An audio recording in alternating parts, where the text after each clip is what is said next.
क्या आपने कभी सोचा वुडपेकर इतनी जोर से पेड़ पर ठोंकता है फिर भी इसे चक्कर क्यों नहीं आता? कहीं इसका ब्रेन हिल तो नहीं जाता? असल में यह पक्षी एक जबरदस्त ट्रिक अपनाता है।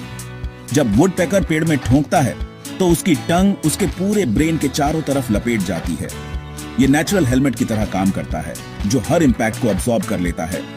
मतलब जहां इंसानों को हेलमेट चाहिए वहां नेचर ने वुडपेकर को उसका बिल्ट इन हेलमेट दे दिया है। अब सोचो, अगर हमारी जुबान भी ब्रेन के चारों तरफ घूम जाती तो क्या होता? कमेंट्स में बताओ।